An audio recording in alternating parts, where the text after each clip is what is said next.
Hello everyone, I am very glad that you're joining this story. Subscribe, like and comment. Enjoy the story, smile more often. The sun was shining hard that day, bright enough to bleach the edges of everything and make the pastel decorations glow like something out of a magazine spread. Our backyard had never looked better. Balloon arches in pink and blue, a long table set with gender-themed cupcakes, banners that read he or she.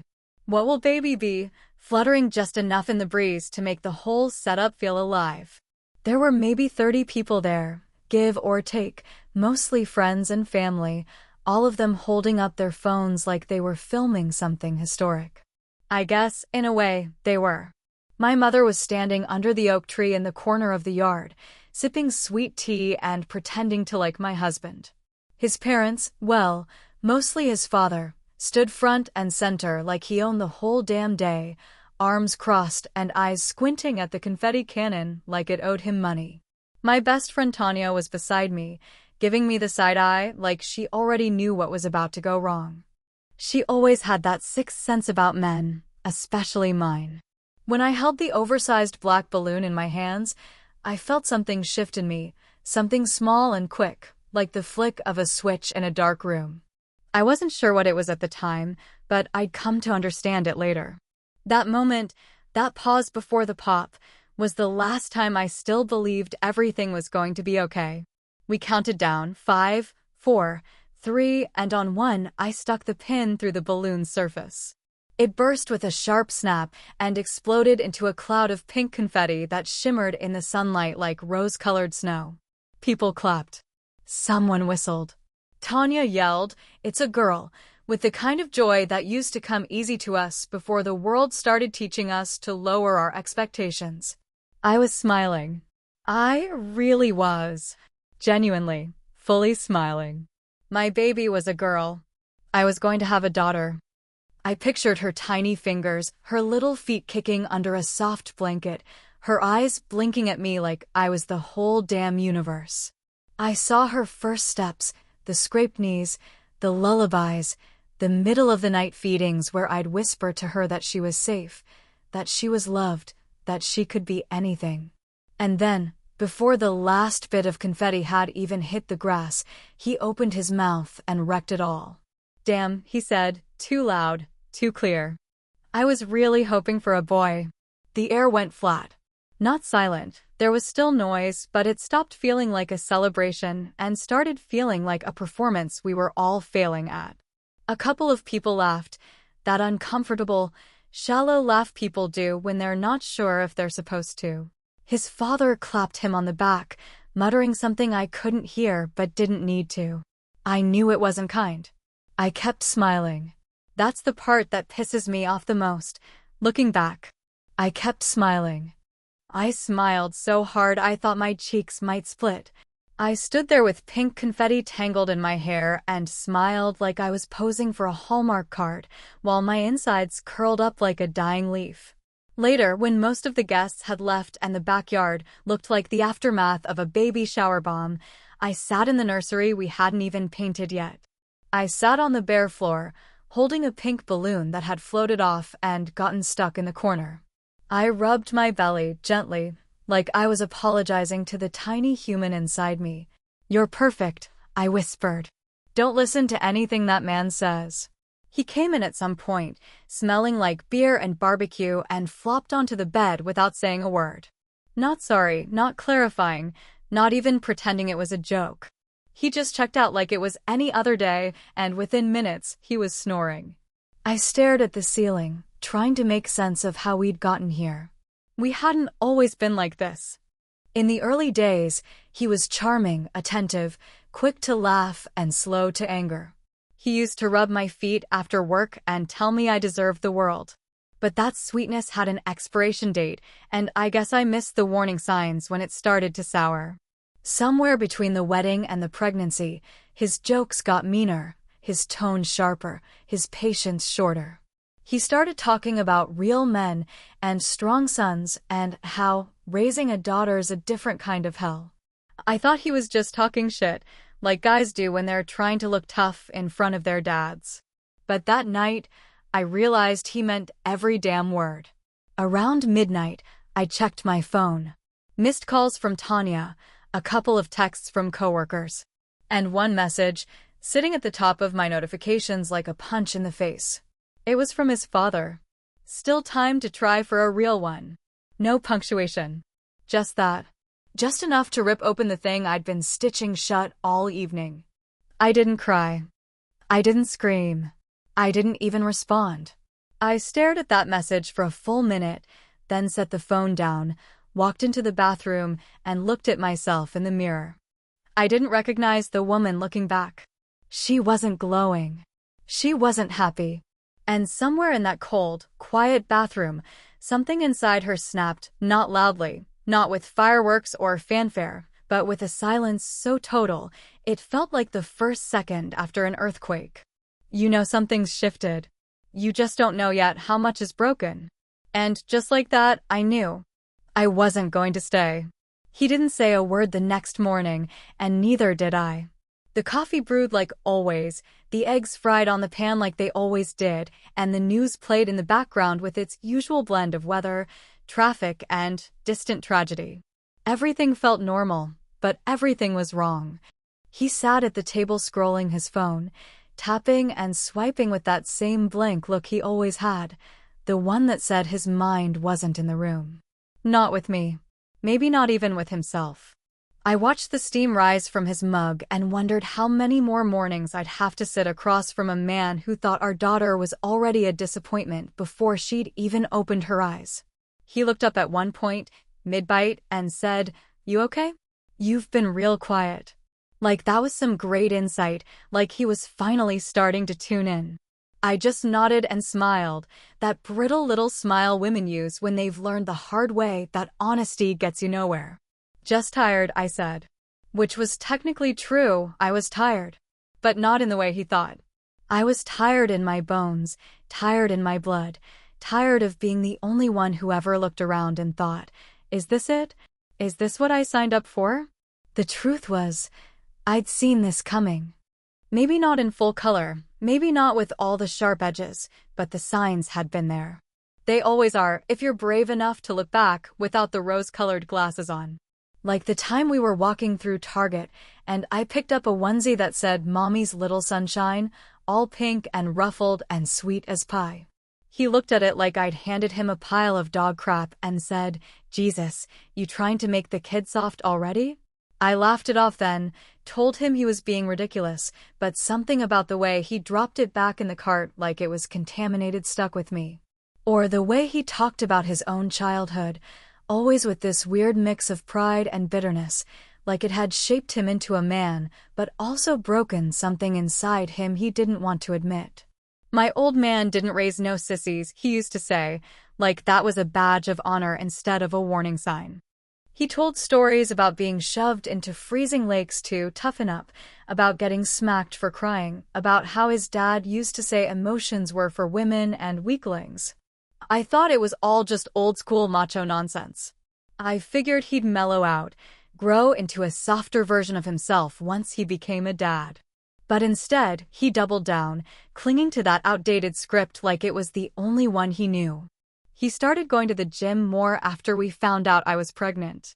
At first, I thought it was nerves, some kind of get healthy for the baby thing, but it turned into an obsession. He'd come home soaked in sweat, flexing in the mirror like a teenager, talking about how he wanted to be strong for his son. He never said child, always son. Like our baby sex was already carved in stone and any deviation from that fantasy would be a betrayal.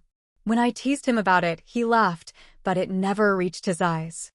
One night, a few weeks before the gender reveal, we were watching some dumb action movie on the couch, and he said something that should have been a bigger red flag than it was. "If it's a boy, I'm teaching him everything I know. Football, lifting, how to stand up for himself. If it's a girl," he trailed off, shrugged, took another sip of beer. I asked him what he meant, and he said, "I don't know. Girls are just harder. You can't really teach them anything useful." I remember laughing, because that's what I was trained to do when men said dumb shit, laugh and move on. but inside, something cracked. A hairline fracture, maybe, but enough. That night, after the gender reveal, after the pink confetti and the silence and the message from his father, I lay in bed beside him staring at the ceiling. He was snoring, same as always, mouth slightly open, one arm thrown across my pillow like a claim. I didn't move it. I didn't touch him. I didn't say a word. But my mind was racing, flipping through memories like pages in a photo album that suddenly didn't look so pretty anymore. I thought about our wedding, how he cried when I walked down the aisle, how he whispered that he couldn't believe I was his. I thought about the first year of marriage, the Sunday mornings in bed, the way he used to cook breakfast just to see me smile. But I also thought about the way he changed, slowly and then all at once. The passive-aggressive digs. The way he'd dismiss my ideas in front of friends. The night I told him I was pregnant, and he said, "Shit, really?" instead of "Congratulations." I thought about how I'd let so much slide because I thought I was supposed to, because I believed in fixing things, because women are raised on the idea that endurance is a virtue. And suddenly it hit me, I didn't want my daughter learning that same lesson. We'd been together for 10 years, married for 7, and expecting our first baby for almost 14 months. 14 months. I didn't even catch it until I said it out loud in my head. My math was off. Way off. But in that moment, it didn't even matter. What mattered was the quiet fury curling around my ribs, the heavy realization that I had been bending and breaking for a man who couldn't even hide his disappointment over his own flesh and blood. At 2 a.m., I slipped out of bed and padded into the living room. I sat on the couch with the glow of my phone lighting up my face and typed 5 words into the search bar that changed everything. Storage unit rentals near me. And, just like that, the countdown began. The thing about damage is that it doesn't always look like bruises or sound like shouting. It can live in silence, dressed in iron shirts and polite handshakes, passed down like heirlooms from one stiff-lipped generation to the next. I started seeing it clearly that week, once the fog of my own denial began to lift. With every box I mentally packed and every list I built in secret, I started peeling back the layers of the man I'd married, and what I found underneath wasn't surprising. It was just finally undeniable. His father's name was Richard. And Richard was the kind of man who spoke in commands and never asked questions he didn't already have answers for. He was ex-military, a career man, someone who still cut his grass in perfect diagonal lines and saluted the damn mailbox like it had earned a medal. He drank whiskey like it was prescribed and treated feelings like they were an infection. I'd met him maybe a dozen times over the years, but every encounter left me feeling smaller, like I'd been sized up and dismissed in the same breath. The first time I shook his hand, he gripped it hard and said, "Firm handshake. That's good. Can't have weak women raising boys these days." And I remember laughing awkwardly, thinking it was just some old man bullshit I could ignore. But now I understand. It wasn't just a weird comment. It was doctrine.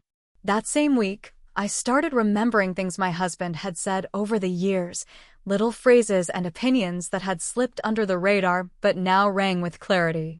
Like how he always stood a little straighter around his dad, or how he'd tense up if I touched his arm in public. How he once told me, "My old man said you don't cry unless someone's dead." And even then, not in front of other people. He said it like it was a joke, but the weight in his voice betrayed something darker. There was a story he used to tell, half proud and half bitter, about the time he broke his wrist during football practice in high school. His coach wanted to pull him from the game, but Richard had stormed down from the stands, grabbed him by the jersey, and hissed through his teeth, "You finish what you start." So he played the rest of the game with a cracked bone, couldn't even hold a fork for 2 weeks afterward. When I asked him why he didn't just sit out, he said, "I didn't want to look like a bitch." I laughed back then. I didn't now. I started looking at him differently, not with anger exactly, but with this growing sense of recognition. He hadn't been raised so much as he'd been programmed. Taught to swallow every emotion, to win at all costs, to see vulnerability as weakness and women as emotional landmines. And I knew, with absolute certainty, that if our daughter so much as cried too long or liked something pink or asked him for help on a bad day, he'd flinch. Maybe not physically, but emotionally, he'd flinch. And flinching becomes retreat. And retreat becomes resentment. And one day she'd be staring at him from across the breakfast table, wondering why her dad looked at her like she was made of glass and disappointment. But I wasn't off the hook either. I had my own ghosts to reckon with, my own blueprint of silence and sacrifice. My mother was the kind of woman who spoke softly and cleaned up quietly. She called herself a peacekeeper, but really, she was just exhausted. She used to tell me things like, don't poke the bear, or let him have his moment, or it's not worth the fight. I learned early how to hold my tongue, how to make my face neutral, how to disappear just enough to keep the house calm. And I carried that training into my marriage, telling myself it was love when really it was just fear wrapped in routine. The problem is, when you grow up watching women shrink to keep the peace and men explode when they feel too much, you start to think that's normal. That it's noble. That surviving is the same thing as thriving. And I didn't even question it until I got pregnant. Until I pictured a little girl with my eyes and his last name, and I realized I'd be raising her with a man who didn't even know how to speak kindness without sounding like he was apologizing for it. That same night, while I was scrolling through used baby clothes online, just to keep my hands busy, my phone rang. It was his assistant, Kelsey, her voice tight and polite, like she'd been practicing the call before dialing. Hey, I'm so sorry to bother you this late, but do you know where Adam is? I blinked, confused. He's supposed to be in Dallas. Why? Well, he never checked into the hotel. He missed both client meetings, and he's not answering his phone. I thought maybe he was with you. My mouth went dry. No. He left yesterday morning. She hesitated. Okay. I just thought maybe there was an emergency or something. I lied, smoothly. I'll check in with him. Thanks for calling. We hung up, and I sat there, the glow of the phone screen reflecting in my glass of water, heart pounding, but not from fear, from something else. Something I hadn't felt in a long time. A sense of shift.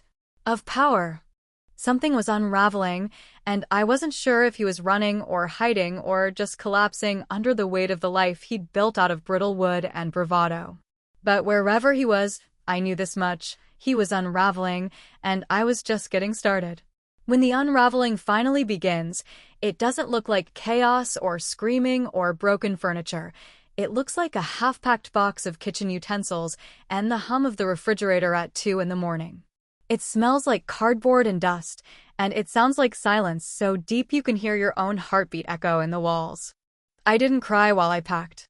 I didn't hesitate, not once. Every object I touched, I knew if it would come with me or stay. The baby things, I left them all. Every blanket, every pastel onesie, every unopened box of diapers stayed neatly stacked in the nursery, untouched, like a ghost room waiting for someone else's life to begin. I'd been planning this longer than I admitted to myself. Quietly, in bits and pieces, like a woman sneaking oxygen into her lungs underwater. A couple $100 in cash stashed behind the lining of my old winter coat. Then a few more hidden inside a tampon box he'd never think to open. Birthday money I never spent. A refund check from work I cashed and pocketed instead of depositing. Every small escape added up until I had enough for what I needed.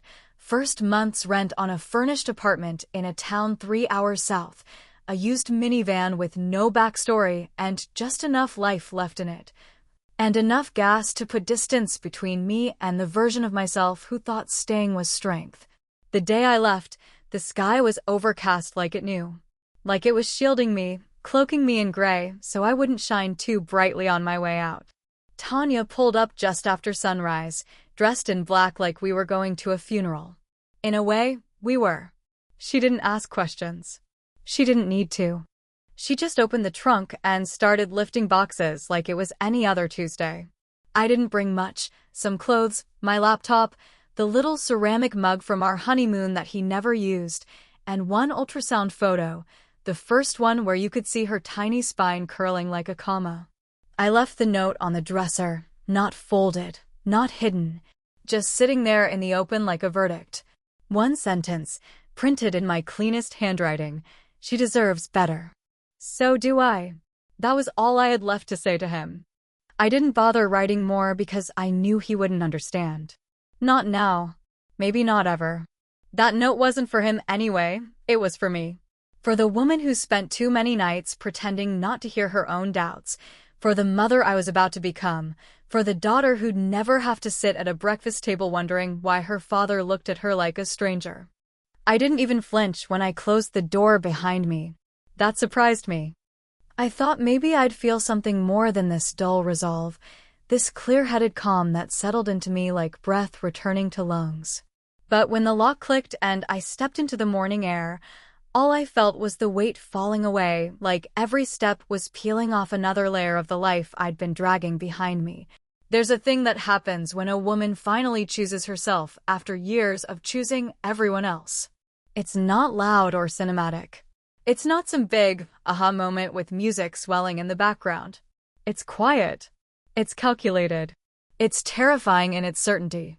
That morning, as Tanya and I drove past the welcome sign for a town that didn't know my name, I realized I wasn't running, I was rebuilding. But the past doesn't just dissolve because you've crossed a city limit. It sticks to you in pieces, shows up in dreams and old habits, and in the way you flinch when your phone rings unexpectedly. And it came for me that night, while I was unpacking in the small apartment with peeling linoleum floors and a view of nothing but a parking lot. The past came back in the form of a memory I hadn't asked for, one that hit me like a slap between the ribs. It was 2 nights before the gender reveal. I'd gotten up to pee around 3 a.m., which was routine at that point in the pregnancy. But when I passed the bathroom, the door was cracked open and the light was on.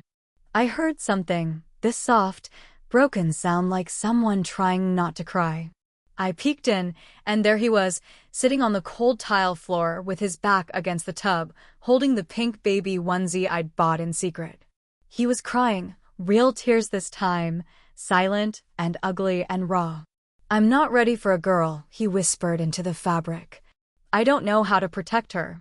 It wasn't for me. He didn't know I was there. He was talking to himself, or maybe to someone else, maybe to a version of himself he still couldn't face. And for a moment, I almost softened. Almost. But then he wiped his face, stood up, looked in the mirror, and muttered, "Get it together," before flipping off the light and going back to bed like none of it had happened. The next day, he acted like his world was perfectly in place. And 2 days later, when the confetti turned pink, he said, "Damn," in front of 30 people, and proved exactly what that moment in the bathroom really meant. It wasn't fear that made him weak. It was pride. Pride so loud it drowned out everything else. Pride that wouldn't let him say, "I'm scared," in daylight. That's the part one couldn't forgive, not the fear, but the fact that he chose ego over empathy. That he let his father's voice live louder than his own. I was sitting on the couch that night, feet swollen and belly heavy, flipping through channels when I saw him there on the local news. Disheveled. Confused. Standing in front of our house with a reporter holding a microphone like it was a lifeline. He looked tired. Hollowed out. He was talking about me. "My wife is missing," he said. "She left no note, no warning. If anyone knows where she is, please." I turned off the TV. He'd found the note. He just didn't know how to read it. The apartment was small enough that if I turned too quickly, I'd bump into something, an end table, the kitchen counter, the edge of the crib, but somehow, that made it feel safer. Cozy, not cramped. Mine, not ours. The walls were blank except for a few taped-up sonogram pictures and a watercolor print of a sunflower I bought from a gas station somewhere on the drive out. I'd made coffee that morning, even though it made me nauseous lately, just to have the smell in the air. It made the place feel like a home and not just a hideout. I was sitting at the tiny round table near the window, my belly crowding the edge, one hand absent-mindedly resting on it, when I heard the knock. It wasn't loud, Just 2 soft taps followed by a pause, then another. The kind of knock you give when you're not sure you should be knocking at all. I opened the door and saw a courier holding a plain white envelope and a clipboard. No package. No box. Just that envelope, thick and heavy in the way important things tend to be. I signed without a word, closed the door behind me, and stood there for a long moment staring at my name written in familiar handwriting, his handwriting. I knew what was inside before I even opened it. Some part of me had been expecting it, waiting for it, knowing that eventually he'd try to patch the bleeding with words. He never had the courage to say the things I needed when we were in the same room, but distance does strange things to cowards. It makes them braver in ink than in person. I sat down slowly, legs aching from the weight I carried now, his child, my choice, our future unwritten. I opened the letter and read each word twice. He'd written it by hand, and his penmanship had that old-school slant, a mix of effort and emotion that betrayed just how much it cost him to write it at all. He said he was sorry, that he didn't mean what he said at the gender reveal, that he panicked, that he'd never learned how to be vulnerable, how to be soft, how to be a father to a daughter. He said he was scared of failing, of being like his own father, of raising a girl who might someday see right through him. He said he missed me, that he loved me, that he'd change, that he already had. And at the end, like a dying man whispering a final prayer, he asked me to come back. I folded the letter neatly, walked over to the stove, and set it on fire. No drama, no music swelling in the background. Just flame licking at the edge of paper, blackening the words he should have said a year ago, 2 years ago, always. I watched until there was nothing left but ash curling in the burner's coils and smoke disappearing into the vent like a sigh. And then I opened the window and let it all go. He wasn't a monster. That's the part that made it harder, not easier. He hadn't hit me. He hadn't screamed or cheated or lied. He was just broken. Shaped by a father who taught him that strength was silence and tenderness was failure. And maybe he was trying now. Maybe he was changing.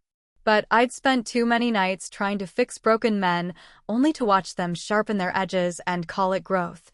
I didn't leave because he was unlovable. I left because I finally understood that loving him meant shrinking myself. And I would not teach my daughter that trick. Now, most mornings I wake up before dawn, the baby squirming inside me like she's already impatient to meet the world. I make tea and open my laptop, the screen lighting up with a dashboard of comments and messages from women I'll never meet, but somehow know intimately. My blog started small, just a few thoughts, a few late-night confessions typed out when sleep wouldn't come. Now there are thousands of them, readers who send their own stories, their own letters they never sent, their own versions of leaving. We're all part of something now. A quiet army of women who got tired of asking for less and finally decided to take more. Today's post was the hardest to write. I titled it, "Why I Chose to Be a Girl Dad Alone," and I sat with those words for an hour before I typed the first sentence. It's not about bitterness. It's about clarity. It's about the legacy I'm trying to rewrite, the line in the sand I'm drawing so my daughter doesn't inherit silence the way I did. I wrote about love, not the kind that bends and breaks to keep the peace, but the kind that builds something solid even when you're the only one holding the hammer. I wrote about fear not of motherhood, but of letting another man's wound become her inheritance. And then I wrote about the night I left. How I didn't slam the door. How I didn't look back. How sometimes survival doesn't look like escape, it looks like arriving somewhere you never thought you'd be brave enough to reach. Later that afternoon, I sat in the rocking chair by the window, the light slanting and just right, warm and forgiving. I held her in my arms, my daughter, my reason, my revenge. She was soft and squirming and made these little cooing noises, like she was testing her voice. I whispered her name into her ear like a secret spell, a name I chose without compromise, without permission. On the wall behind us, there was a photo. Just one, a new kind of family portrait. Me, the baby, and Tanya standing beside us with one hand on my shoulder, smiling like the future wasn't something we had to fear anymore. It wasn't loud. It wasn't flashy. But it was real. And for the first time in a long time, that was enough. Some people think revenge means hurting the one who hurt you. But sometimes, it just means surviving louder than they expected.